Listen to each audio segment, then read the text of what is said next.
चुड़ैल। गोरखपुर नाम का एक गांव हुआ करता था। उस गांव में ज्यादा लोग नहीं रहते थे। उस गांव में एक गर्भवती विधवा औरत रहती थी। उस औरत का नाम कमला था। कमला अपने घर में अकेली रहती थी। उसके पति की सारी जायदाद उसके नाम हो गई थी, पर सभी गांव वाले उस औरत को मनहूस औरत समझा करते थे और सभी उससे नफरत किया करते थे। एक बार कमला राशन की दुकान पर खाने का सामान खरीदने जाती है।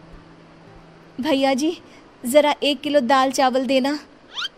अरे हाय हाय हाय हाय हाय हाय! अरे मनहूस औरत, मेरी दुकान में अपशुगन करवाने आ गई क्या? हैं? चल जा यहाँ से। मैं कुछ नहीं देने वाला हूँ तुझे। भाग भाग यहाँ से, चल जा, निकल। भैया जी, ऐसा मत कहिए। मैं गर्भवती हूँ, मुझे खाने की बहुत जरूरत है। मुझे खाना दे दीजिए। दुकानदार कमला को वहां से धक्के मारकर भगा देता है। तभी कमला रोते रोते उस गांव के किन्नरों के इलाके में आ जाती है। गांव वाले किन्नरों को उसी इलाके में रखा करते थे, क्योंकि वो लोग किन्नरों को पसंद नहीं करते थे और उनके इलाके में रहने से मना करते थे। तो किन्नरों ने उसी गांव में अपना एक इलाका बना लिया था। जब किन्नर लोग देखते हैं कि एक गर्भवती महिला रोते रोते उनके इलाके में आ गई है, तो सारे किन्नर कमला के पास जाकर उसका हाल पूछने लगते हैं। क्या हुआ बहन, तुम्हारी गर्भवती अवस्था में इतनी बुरी हालत कैसे? तुम रो क्यों रही हो? तुम डरो मत, हम तुम्हें कोई नुकसान नहीं पहुंचाएंगे। तुम शांत होकर सब बताओ कि हुआ क्या है। मैं कमला हूँ। मैं गांव के दूसरे इलाके से आई हूँ। 2 महीने पहले ही मेरे पति की मौत हुई है। मुझे गांव के लोग मनहूस मानते हैं, क्योंकि मैं विधवा हूँ और गर्भवती भी। वहाँ के लोग मुझे खाने के लिए कुछ बेचने के लिए भी तैयार नहीं, जिससे मेरा गुजारा नहीं हो रहा था।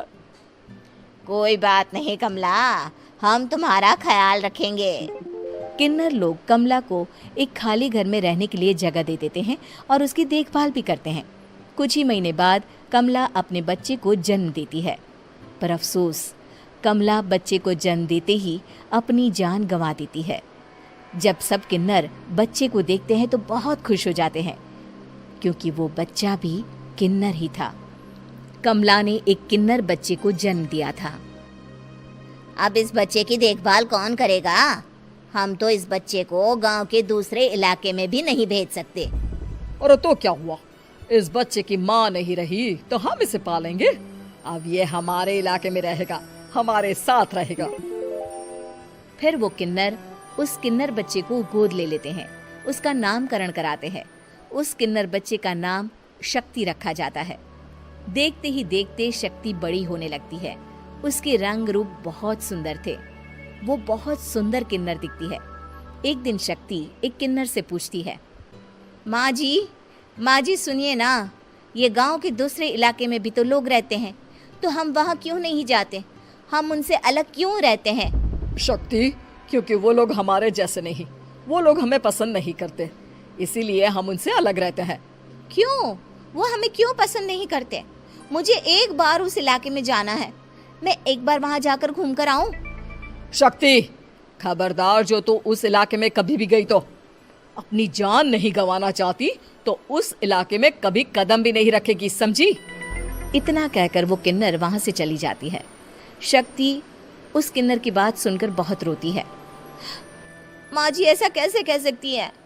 उन्होंने इतनी सी बात के लिए मुझे इतना डांटा। अब तो मैं उस इलाके में जरूर जाऊंगी। फिर एक दिन शक्ति गांव के दूसरे इलाके में चुपके से जाती है। ये लोग तो हमारे जैसे ही इंसान हैं, तो ये हमसे नफरत क्यों करते हैं? जब शक्ति उस इलाके में पहुंचती है तो गांव के सारे आदमी उसके रूप से मोहित हो जाते हैं। वो लोग ये अंदाजा नहीं लगा पाते कि वो किन्नर है। शक्ति की सुंदरता देखकर सारे गांव वाले उसकी तारीफ करने लगते हैं। तभी गांव का चक्कर लगाने गांव के जमींदार का बेटा हर्ष वहां पहुंचता है। हर्ष भी दिखने में बहुत सुंदर होता है। जब हर्ष ने शक्ति को देखा तो वो भी उससे मोहित हो गया, और जब शक्ति की नजर हर्ष पर पड़ी तो वो हर्ष को देखकर मोहित हो गई। आपको पहले कभी इस गांव में देखा नहीं। इस गांव में आप नए हैं क्या? जी नहीं, वो मैं बस।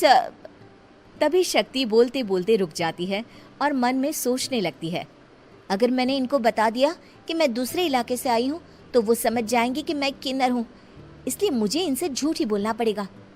शक्ति हर्ष को कहती है, जी हाँ, मैं इस गांव में नई आई हूँ, यहाँ अकेली रहती हूँ। वैसे आप कौन है? आप भी इसी गांव में रहते हैं? जी हाँ, मैं इस गांव के जमींदार का बेटा हूँ। आपको किसी भी चीज की जरूरत पड़े तो आप मुझे बता देना, मुझे अच्छा लगेगा। ऐसे ही शक्ति और हर्ष एक दूसरे से रोज मिलने लगते। वो दोनों अपने प्यार का इजहार करने एक दूसरे से मिलने जाते हैं। तभी शक्ति का पीछा करते करते एक किन्नर वहां आ जाती है। शक्ति, शक्ति, मैं तुमसे बहुत प्यार करता हूँ। मैं तुमसे शादी करना चाहता हूँ। क्या तुम मुझसे शादी करोगी? हाँ हर्ष, मैं तुमसे शादी करूंगी, पर मैं तुमको अपने बारे में एक सच्चाई बताना चाहती हूँ जो मैंने तुमसे छुपा कर रखी है। तभी उनके बीच में ही वो किन्नर आ जाती है। शक्ति, तेरी हिम्मत कैसे हुई ऐसा करने की? वो किन्नर शक्ति को खींचकर गांव के जमींदार के पास ले जाती है। हर्ष भी वहां शक्ति को बचाने के लिए पहुंच जाता है। जमींदार शक्ति और हर्ष के प्यार के बारे में सुनकर गुस्से में आ जाता है और शक्ति को गांव के बाहर निकालने की सजा देता है। शक्ति ये बात सहन नहीं कर पाती और कुएं में कूदकर अपनी जान दे देती है। जमींदार हर्ष की शादी गांव की एक लड़की से करवा देता है, पर हर्ष इस शादी से खुश नहीं होता। शक्ति अपना बदला लेने के लिए मरने के बाद किन्नर चुड़ैल बन जाती है। अब मैं इन गांव वालों को नहीं छोड़ूंगी, अब इनसे मैं अपने प्यार का बदला लूंगी। किन्नर चुड़ैल गांव वालों को परेशान करना शुरू कर देती है। एक बार वो रात को गांव के खेतों में पहुंच जाती है और वहां आग लगा देती है। सारी फसल जल के राख हो जाती है। जब एक आदमी रात को उठकर देखता है कि खेत में आग लग गई है तो वो वहां पहुंच जाता है। वो देखता है कि खेतों के बीचों बीच एक किन्नर चुड़ैल खड़ी है और वहां खड़े होकर ताली बजा रही है। गांव वाला किन्नर चुड़ैल को देखकर बेहोश हो जाता है। जब सुबह उस आदमी को होश आता है तो वो सीधा जमींदार के पास जाता है। अरे जमींदार साहब, अरे वो किन्नर चुड़ैल ने मेरी सारी फसल जला दी। अब मैं क्या करूंगा? क्या होगा मेरा? जमींदार चुड़ैल किन्नर का नाम सुनते ही सब कुछ समझ जाता है। अब वो बहुत डर जाता है। उसी रात को जब जमींदार डर के मारे अपने कमरे में सो नहीं पाता, तभी वहां अचानक से किन्नर चुड़ैल आ जाती है। किन्नर चुड़ैल जोर जोर से जमींदार के आगे खड़ी होकर हंसने लगती है और ताली बजाने लगती है। जमींदार उस डरावनी किन्नर चुड़ैल को देखकर बहुत डर जाता है। तूने मेरे साथ बहुत बुरा किया, अब मैं तुझे जान से मार दूंगी। नहीं नहीं नहीं नहीं नहीं, मुझे माफ कर दो, मुझे मत मारो। मैं कभी ऐसा दोबारा नहीं करूंगा। अब तुम जो बोलोगी वही मैं करूंगा। ठीक है, मैं चाहती हूँ कि किन्नर इलाका गांव के इलाके से जुड़े और गांव का कोई भी आदमी किन्नर समाज से द्वेष ना करे, उससे नफरत ना करे, नहीं तो मैं सारे गांव को मार दूंगी। और तुम गांव में एक नया कानून बनाओ कि अगर किसी ने भी किन्नर समाज को हानि पहुंचाने की कोशिश भी करी या इनसे भेदभाव करने की भी कोशिश करी तो उनको कड़ी से कड़ी सजा मिलेगी। हाँ हाँ हाँ हाँ, मैं ऐसा ही करूंगा। तुम जो बोलोगी वो मैं करूंगा, पर मुझे जाने दो प्लीज। तब वो किन्नर चुड़ैल वहां से चली जाती है।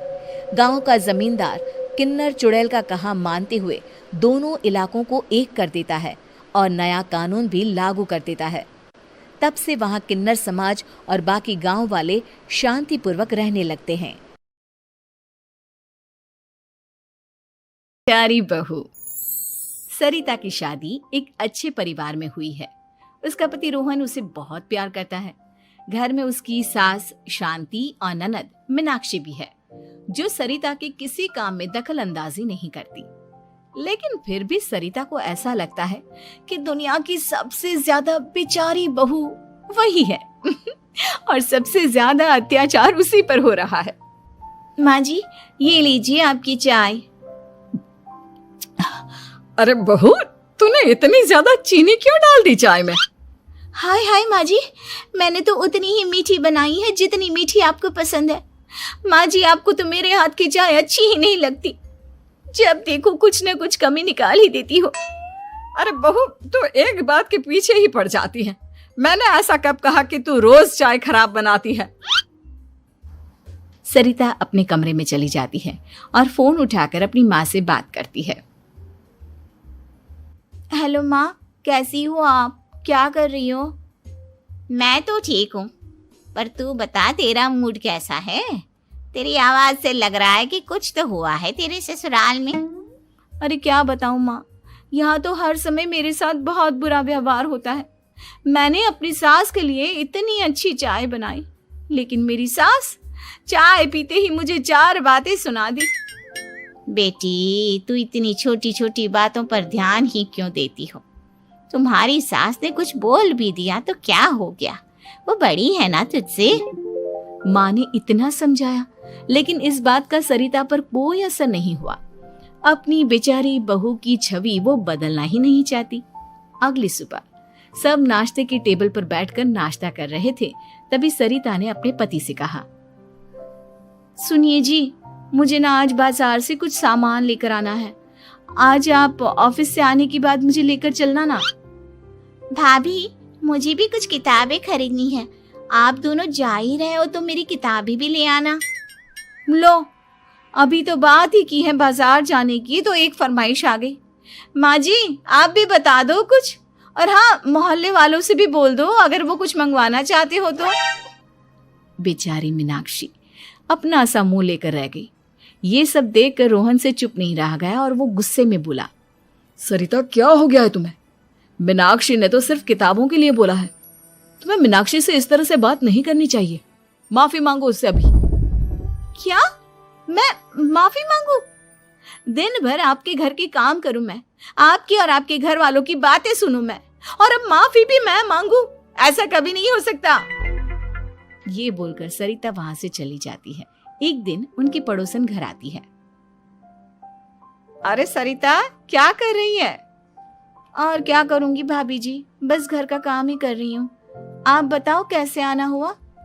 अरे मैं तो तुम्हारा हालचाल पूछने आई थी, लेकिन तुम तो बिजी लग रही हो। कोई बात नहीं, मैं बाद में आ जाऊंगी। और क्या करूं भाभी जी, जब से शादी होकर आई हूं ना, बस काम ही कर रही हूँ, और इस घर में ना कोई मेरी कदर नहीं करता।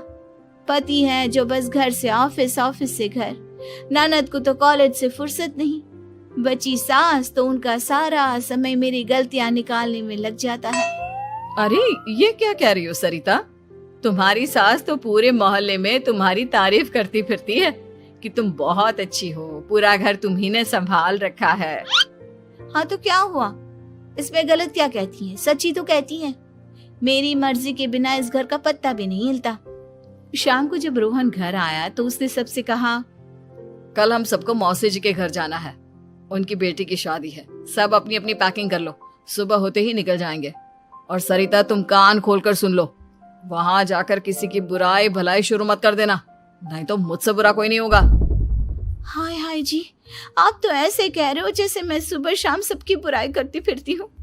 आज तक कोई कह नहीं सकता कि मैंने किसी की पीठ पीछे किसी के बारे में कोई बुरी बात बोली हो तो। अरे बस बहू, बात को और ज्यादा आगे मत बढ़ा। हमें सब पता है तो हमारे साथ क्या व्यवहार करती है। ये बात घर तक रखना, शादी में किसी को कुछ मत बोलना, नहीं तो सब कहेंगे कि शांति की बहू कितना बोलती है। हाँ हाँ, सब कुछ तो मैं ही बोलती हूँ ना। आप लोग तो हर समय फूलों की बारिश करते रहते हो मेरे ऊपर। सारी गलती मेरी है जो मैं इस घर में आई, सबका कितना ध्यान रखती हूँ, लेकिन फिर भी मेरी तो आप लोगों की नजर में कोई कदर ही नहीं है। अगली सुबह सब लोग मौसी जी के घर पर चले जाते हैं। वहां पर शादी का माहौल होता है, सब जगह चहल पहल होती है, बहुत सारे मेहमान आए हैं। सरिता को वहां बहुत अच्छा लग रहा है। वो अपने मन में सोचती है, यहाँ कितना अच्छा लग रहा है, कितनी रौनक है। मैं यहाँ किसी से ज्यादा बात नहीं करूंगी। अगर मेरे मुंह से कुछ ऐसा वैसा निकल गया तो रोहन जी तो मुझसे गुस्सा हो जाएंगी। सरिता ये सब सोच ही रही थी कि वहां रोहन की कजिन साक्षी आ गई और सरिता से बोली, आप सरिता भाभी हो ना? जितना आपके बारे में सुना था, आप तो उससे भी ज्यादा सुंदर हो। हाँ वो तो है, मेरी सुंदरता की तारीफ सब करते हैं। मेरे मायके में तो सब यही बोलते हैं कि रोहन जी की किस्मत बहुत अच्छी है जिन्हें मैं मिली। लेकिन आप कौन है? मैंने आपको पहचाना नहीं। मैं रोहन भैया की कजिन हूँ। आपकी शादी पर नहीं आ पाई थी ना, इसलिए आप मुझसे मिली नहीं कभी। शांति मौसी और मीनाक्षी आपकी बहुत तारीफ करते हैं। क्या कहा तुमने? मेरी तारीफ? कभी नहीं। मेरे ससुराल वाले कभी मेरी तारीफ कर ही नहीं सकते। मैं इतनी अच्छी हूँ, मेहनती हूँ, लेकिन उन्हें तो मेरी कदर ही नहीं। सारा दिन घर का काम करती हूँ, फिर भी मेरी सास ना मुझे सुनाती रहती है, और पति भी मेरी सास की साइड लेते हैं। ना कभी बाहर ले जाते हैं, ना कहीं घुमाने। अगर घुमाने के लिए कभी बोल भी देना तो उनकी बहन बीच में आ जाती है। मैं कैसे रह रही हूँ उस घर में, ये मैं ही जानती हूँ। सरिता की ये बातें सुनकर साक्षी को बड़ी हैरानी हुई। अब वो हर किसी के सामने अपनी बढ़ाई और ससुराल वालों की बुराई करने लगी। रोहन और शांति को सरिता पर बहुत गुस्सा आया, लेकिन वो चुप रहे। अगले दिन जब वो अपने घर पर आए, सरिता, तुमने क्यों सबके सामने मेरी इज्जत का तमाशा बनाया? तुमसे बोला था ना कि चुप रहना। अजी ऐसा भी क्या कह दिया मैंने जो इतना भड़क रहे हो? तुम जहां जाती हो अपना रोना शुरू कर देती हो, कभी किसी दूसरे की बात ही नहीं सुनती, बस अपनी कहती रहती हो। तुमने सबके सामने हमारा तमाशा बनाकर रख दिया है। हे भगवान, मुझे अपने पास बुला ले। जिस घर में मेरी कदर ही नहीं, उस घर में मेरा क्या काम? अरे क्या करूंगी मैं यहाँ रहकर? जो भी आता है मुझे सुनाकर चला जाता है। मैं तो किसी से कुछ नहीं कहती। सीधी सादी बहू मिल गई है ना सबको, तो जो जी में आए वो करो। सरिता ने अपने आगे किसी को कुछ बोलने ही नहीं दिया, और उस दिन भी उसने सबके सामने खुद को बेचारी बना ही दिया। अगले दिन मीनाक्षी कॉलेज के लिए लेट हो रही थी, इसलिए वो हर काम जल्दी जल्दी कर रही थी। अपना नाश्ता लेने किचन में गई और पतीले में रखे गरम दूध को गिलास में डालने लगी। दूध का पतीला उसके हाथ से छूट गया और गरम गरम दूध उसके हाथ पर गिर गया।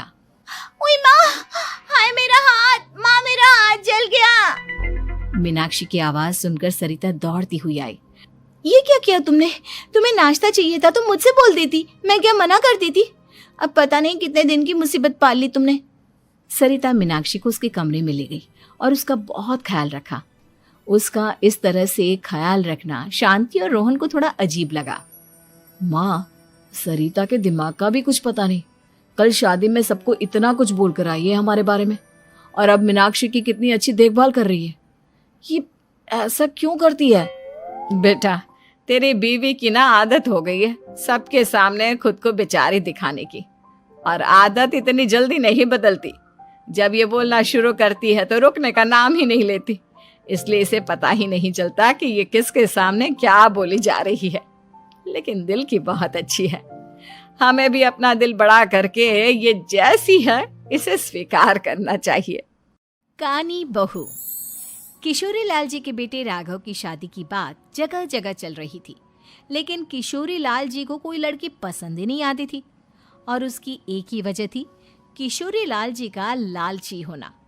उनको लड़के वालों से मोटा दहेज चाहिए था, और इसी चक्कर में एक दिन वो एक बहुत पैसे वाले के घर अपने बेटे का रिश्ता लेकर पहुंचे। उस आदमी का नाम था ओम प्रकाश। देखिए किशोरी लाल जी, मेरी एक ही बेटी है और मेरी सारी संपत्ति जायदाद सब कुछ मेरी बेटी नैना का ही है। पापा, नाम से लगता है बहुत खूबसूरत होगी। कितना अच्छा नाम है ना, नैना। ओ, वैसे बात तो सही है आपकी। अब इतना पैसा है, जमीन जायदाद है, इकलौती बेटी, आप भी क्या करेंगे? सब कुछ उसे ही देंगे ना। बिल्कुल ठीक पहचाना आपने। बस बेटी की शादी और सारी जायदाद उसके नाम। पापा, बिना देखे हाँ कर दीजिए ना। इतना अच्छा रिश्ता फिर कहाँ मिलेगा? माला माल हो जाएंगे हम। मैं अपनी बेटी को बुलाता हूँ। अरे नहीं नहीं नहीं नहीं, आपकी बेटी का नाम नैना है, सुनकर ही लगता है बहुत सुंदर होगी। रहने दीजिए अंकल, मैं तो आपकी बेटी के नाम से ही इतना खुश हो गया हूँ कि उसे बिना देखे शादी करने को तैयार हूँ। अब तो मैं उसका चेहरा सीधे शादी के बाद ही देखूंगा। और इस तरह राघव नैना का चेहरा नहीं देखता और उससे शादी कर लेता है। शादी के बाद अपनी सुहाग रात पर जब राघव नैना का घूंघट उठाकर देखता है तो नैना की आंखें बंद थी। कितने खूबसूरत हो तुम नैना, जरा अपनी आंखें खोलकर मेरी तरफ देखो तो सही। नहीं, मुझे शर्म आती है। अरे मैंने तुम्हें शादी से पहले भी नहीं देखा, और अब अगर तुम आंखें खोलकर मुझे देखोगी भी नहीं तो मुझे अच्छा कैसे लगेगा। इससे पहले कि नैना अपनी आंखें खोलकर राघव की तरफ देखती, अचानक से लाइट चली गई और राघव नैना को पूरी तरह से देख भी नहीं पाया। अगली सुबह नैना राघव के लिए नाश्ता बनाकर लेकर आई। अरे ये क्या, आधा पराठा सेका हुआ है और आधा बिल्कुल कच्चा। ये तुमने क्या किया नैना? बहू, तुमने क्या आधा पराठा तवे से नीचे लटका कर रखा था जो आधा सेका है और आधा कच्चा? मुझे जितना दिखेगा उतना ही तो सीखूंगी ना पापा जी। जहाँ जहाँ मुझे नजर आ रहा था वहाँ मैंने सीख लिया, और जहाँ जहाँ नहीं दिखा वहाँ कच्चा रह गया होगा। इसका क्या मतलब है? ये कैसा मजाक कर रही है तुम?